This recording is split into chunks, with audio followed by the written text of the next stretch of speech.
Now, while authorities are trying to pinpoint the exact cause of the incident, there is speculation about what contributed to the crash, from a bird strike to malfunctioning landing gear. Choi Min-jung tells us more. Muan International Airport issued a bird strike warning just before the deadly Jeju Air passenger plane crash on Sunday. 1 minute after the warning, the pilot, who had more than 6,800 hours of flight experience, issued a mayday call. And just a few minutes later, after a previous attempt to land, the plane landed without its landing gear extended and skidded down the runway before colliding with the wall. An investigation into the cause is underway, with many experts agreeing that a bird strike was the most likely cause. They say such an occurrence may have affected both the engine and hydraulic system, an important component of the landing gear.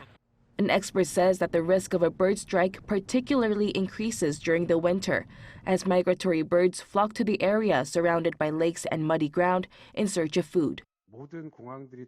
While all airports are affected by birds to some extent, it seems that Muan, in particular, is situated in an area with a lot of bird flocks.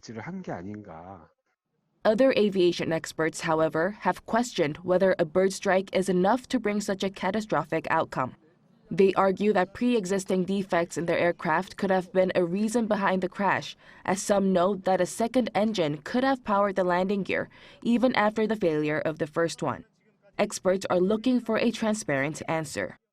If we just go back a few days to the terrible images from Kazakhstan instead, we will remember that the airplane was bouncing all over. Here it's nice and straight and level. So the pilots are clearly in control of the airplane, which again begs the question, why did they not lower the flaps? Why did they not lower the landing gear? But the search for answers could see delays, as one of the 2 black boxes retrieved was partially damaged.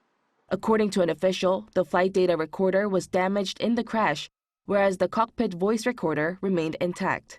The official said decoding the flight data recorder could take at least a month, or even up to around 6 months if it needs to be shipped to the U.S. for decoding.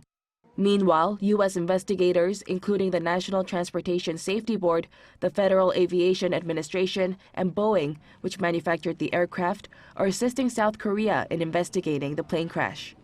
Choi Min-jung, Arirang News.